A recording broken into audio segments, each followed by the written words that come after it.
In the English language, overload means to give someone or something more than it can handle, somewhat giving an excess load so that it may overwork to keep things up and eventually mess up.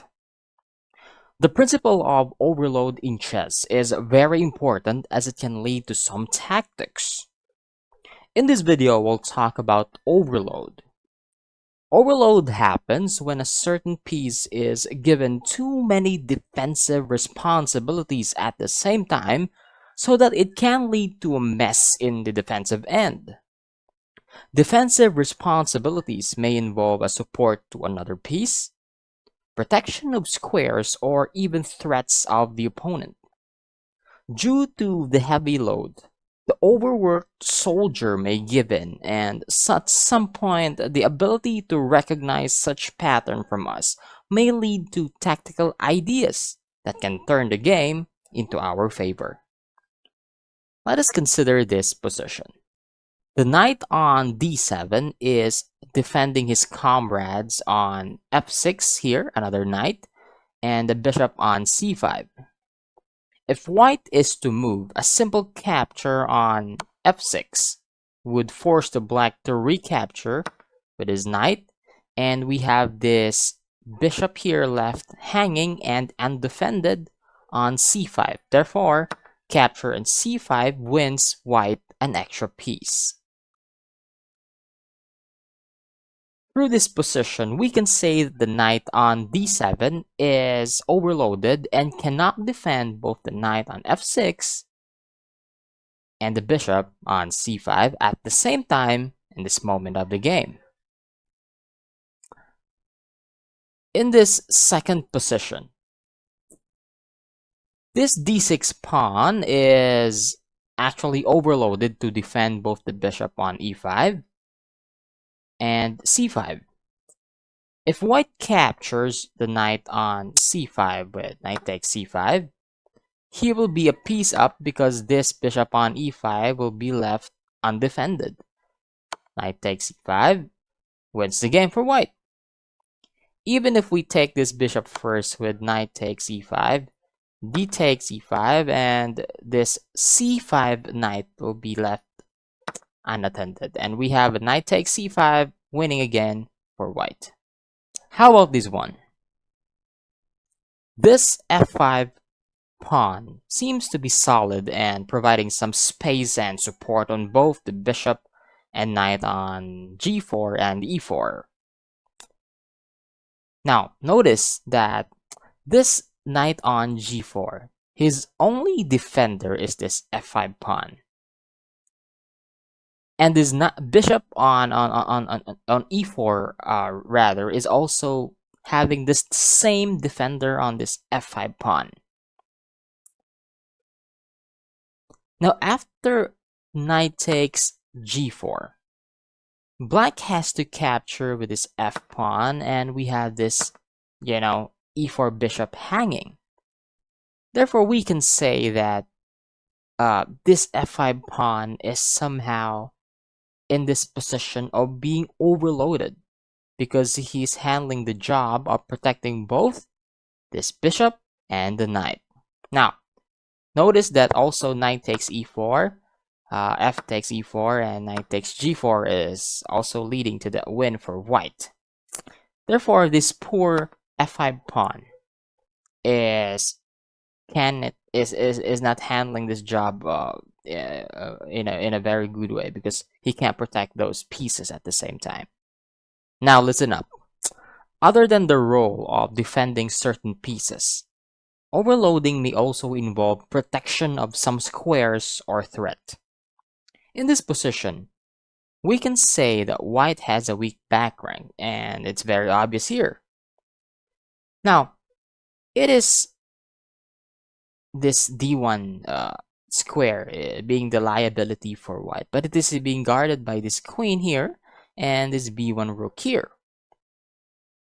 Now, it may appear that white is safe, but no, because after this queen takes a6, white's protection is being shattered.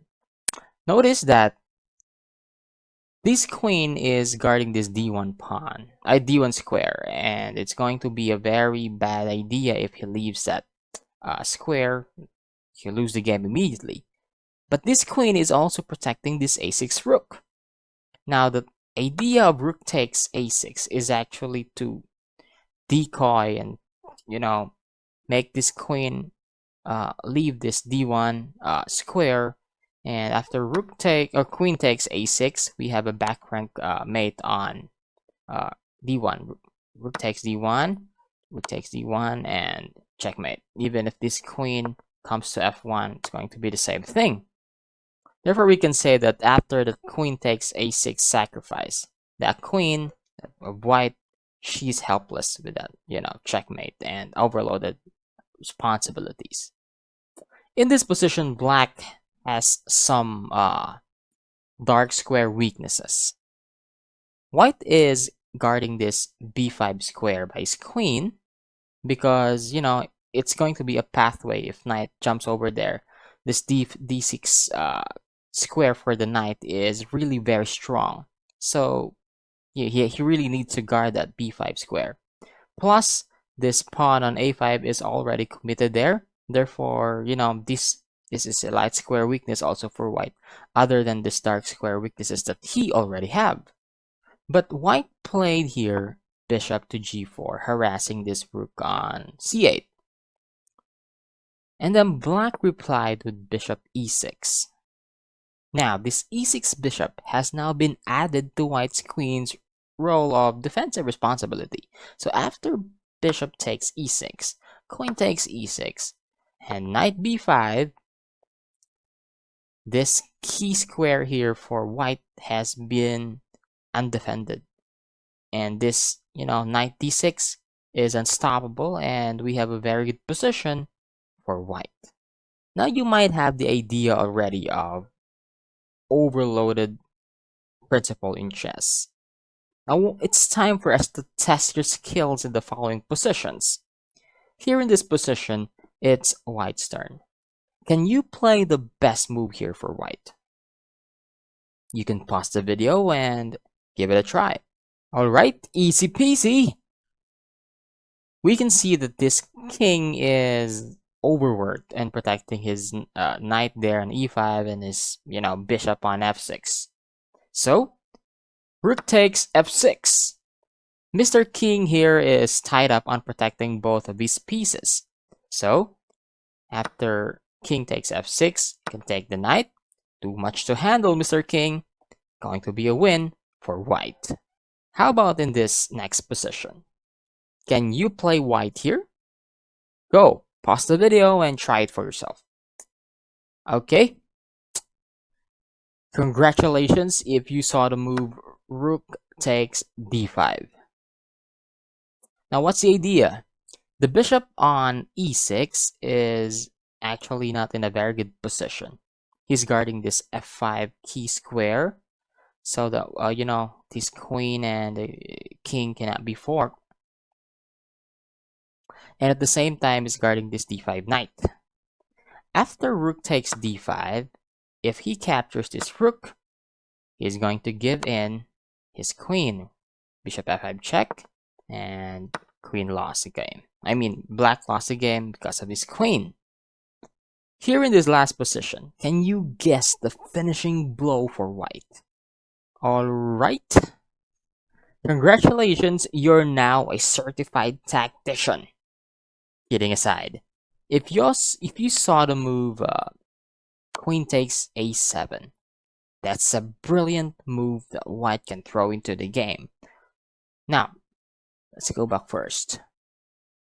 Black just played rook to f7 here and confronting white's queen. He thought white will just, run away.